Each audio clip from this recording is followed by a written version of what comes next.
সিআইডির সেই দুর্নীতিবাজ পুলিশ কর্মকর্তা উত্তম কুমারের কথা মনে আছে কি, যিনি মামলার তদন্তকে পুঁজি করে কোটি কোটি টাকা কামানোর অভিযোগে দুদকের নজরে এখন। তিনি যাতে দেশের বাইরে যেতে না পারেন সেজন্য জারি আছে আদালতের নিষেধাজ্ঞা। তবে তিনি এখন দেশে না বিদেশে সে সন্ধান মিলছে না।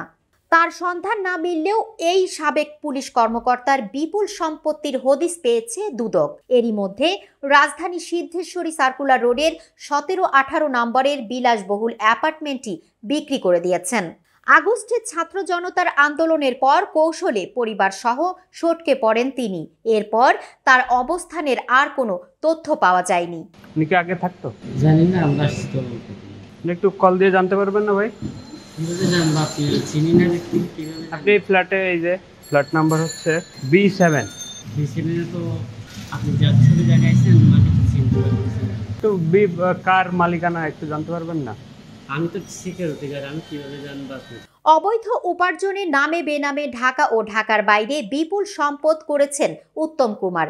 ইতিমধ্যে ঢাকায় 4টি ফ্ল্যাট, বিলাসবহুল গাড়ি, গাজীপুর, সাভার ও আশুলিয়ায় তার বিপুল পরিমাণ স্থাবর সম্পত্তির সন্ধান পায় দুদক।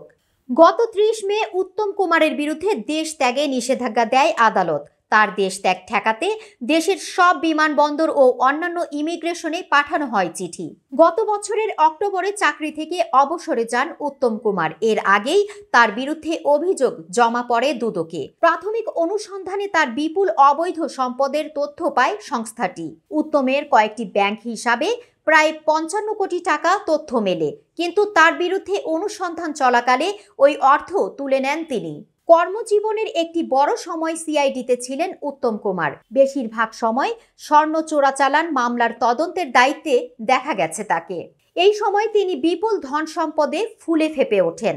মাগুরার মোহাম্মদপুরের বাসিন্দা উত্তম কুমার 1989 সালে এসআই পদে যোগ দেন পুলিশে।